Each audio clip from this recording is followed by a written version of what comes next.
Kırım tatar tilinde sevimli sözünüz. Hayat. Ana tilimizni nasıl öğrendiniz? Xorantadan, her şey Xorantadan başlana. Kartanamмен, ana babamмен Kırım Tatarca laf ettik. Sevimli yeriniz var mı? Pek sevem Kırım Tatar halk yerlerini.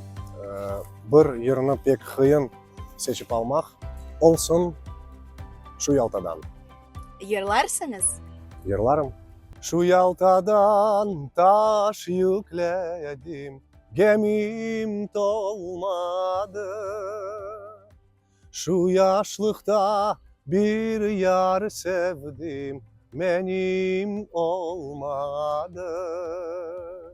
Benim olmadı. Gel gel gel aman, alayım seni. Eğer kısmet olur ise sarayım seni, sarayım seni. Yalıboy, çöl ya da orta yolak şivesi. Tamırlarım Yalıboy'dan, onun için Yalıboy şivesi. Kırım tatarca laf et çünkü Çünkü tilimiz bu bizim baylığımız, bizim hazinemiz.